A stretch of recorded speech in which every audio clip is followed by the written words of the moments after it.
আল্লাহর রাসূল সাল্লাল্লাহু আলাইহি ওয়াসাল্লাম তিন ব্যক্তির জন্য বদদুয়া দিয়েছেন।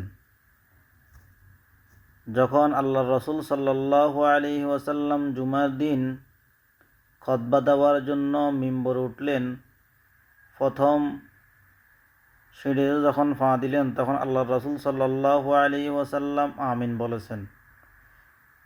দ্বিতীয় সিঁড়িতে যখন পা দিয়েছেন তখন আল্লাহর রাসূল সাল্লাল্লাহু আলাইহি ওয়াসাল্লাম আমিন বলেছেন।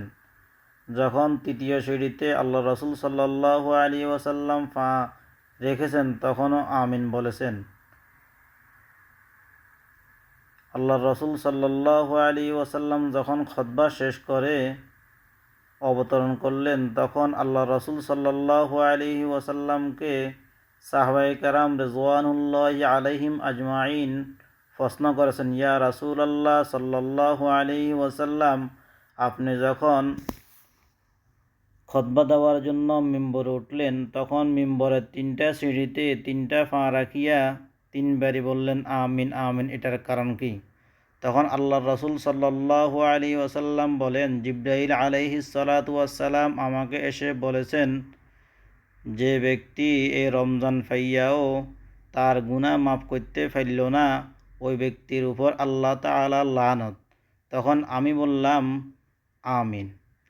তারপরে জিবরাইল আলাইহিস সালাতু ওয়াসসালাম বললেন, যারা তাদের মাতা পিতাকে বৃদ্ধ অবস্থায় পাইয়াও তাদের খেদমত করিয়া তাদের থেকে দোয়া নিয়া জান্নাত কামাই করতে পারল না, তার উপর আল্লাহ তাআলার লানত।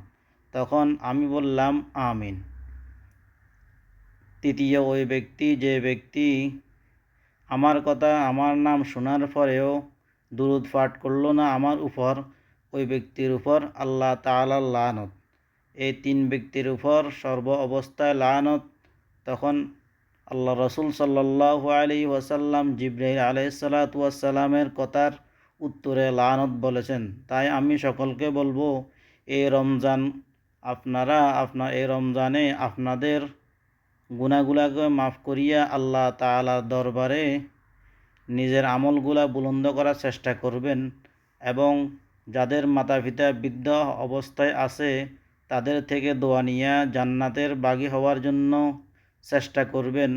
আর যখন আমরা হুজুর সাল্লাল্লাহু আলাইহি ওয়াসাল্লামের নাম শুনব তখন আমরা সবসময় সাল্লাল্লাহু আলাইহি ওয়াসাল্লাম বলিয়া আল্লাহর হাবিব সাল্লাল্লাহু আলাইহি ওয়াসাল্লামের উপর দুরূদ পাঠ করব এবং দুরূদ পাঠাবো। আল্লাহ তাআলা আমাদেরকে সবাইকে এই কথাগুলো আমল করার জন্য তৌফিক দান করুক। আমিন।